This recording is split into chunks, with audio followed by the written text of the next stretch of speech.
square root of 40x to the power of 5.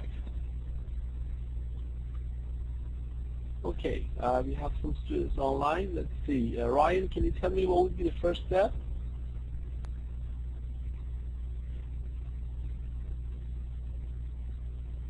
I'm not sure.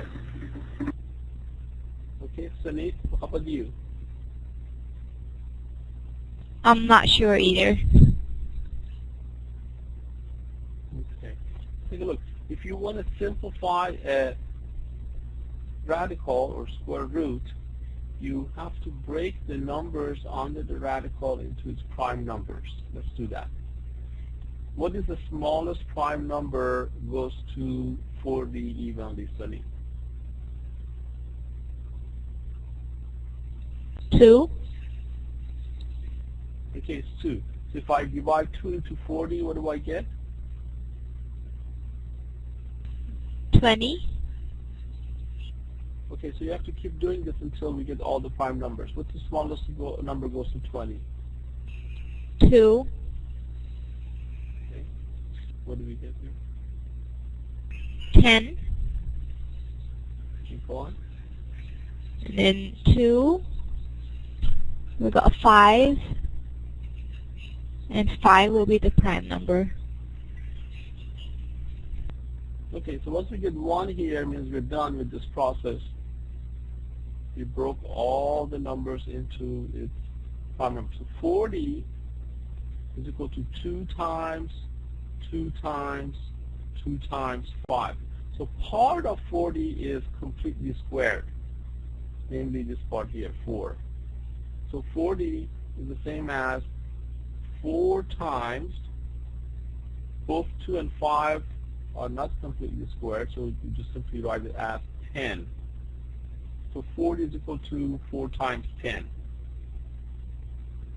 So if I just look at the number, square root of 40 then must be equal to square root of 4 times 10, which is equal to square root of 4 times square root of 10.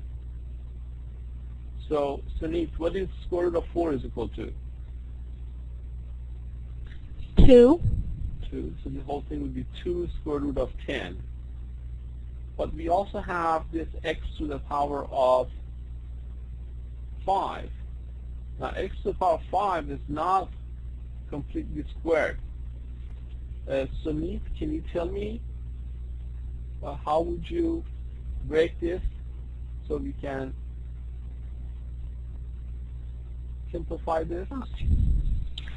So x to the power of 5 means that x times x 5 times.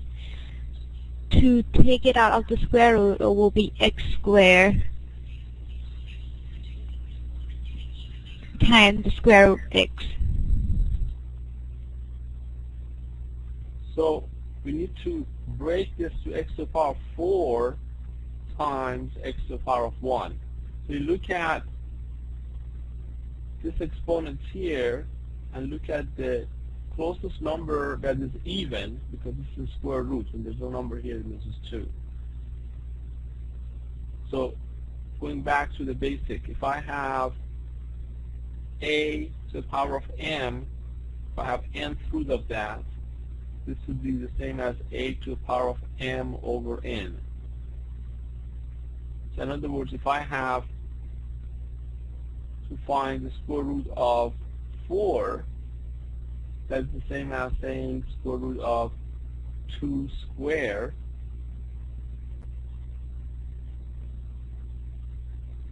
So your m here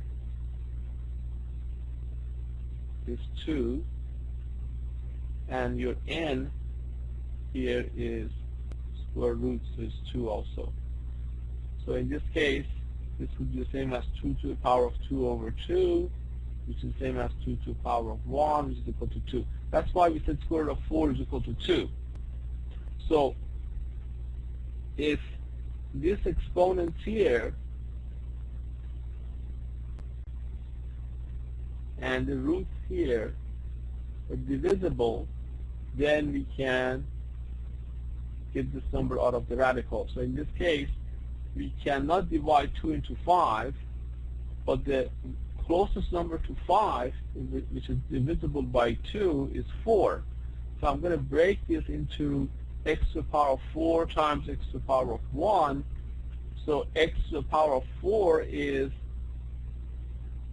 perfectly squared, but x is not. So this would be, since this is the second root, that would be x to the power of 4 over 2. 4 over 2. And as Sunit said earlier, this whole thing would be equal to x to the power of 2 times square root of x. You were correct on that part. So you can always refer to this property